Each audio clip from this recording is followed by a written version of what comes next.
ഇപ്പോൾ നമ്മൾ കാണുന്നത് ഒരു പെൺകുട്ടിയുടെ ഒരു പോസ്റ്ററാണ്.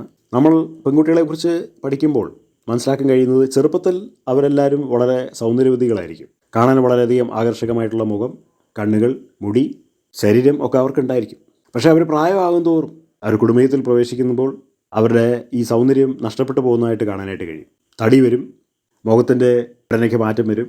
പിന്നെ അവർ കടന്നു ചെല്ലുന്ന കുടുംബത്തിൻ്റെ പശ്ചാത്തലം എങ്ങനെയാണോ അതുപോലെ ഇരിക്കും അവരുടെ ശേഷമുള്ള കാര്യങ്ങൾ. എപ്പോഴും പിരിമുറുക്കമാണെങ്കിൽ ആ പിരിമുറുക്കം പ്രായമായിട്ട് മുഖത്ത് പ്രതിഫലിക്കപ്പെടും. പല പെൺകുട്ടികളുടെയും ജീവിതത്തിൽ അപ്രകാരമാണ്.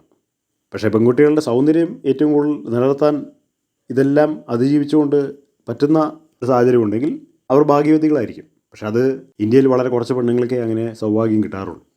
കല്യാണം കഴിച്ചതിന് ശേഷവും ആ സൗന്ദര്യം നിലനിർത്താൻ വേണ്ടിയിട്ട് ഉള്ള സൗഭാഗ്യം കിട്ടുന്നവർ വളരെ കുറച്ച് പേരാണ്.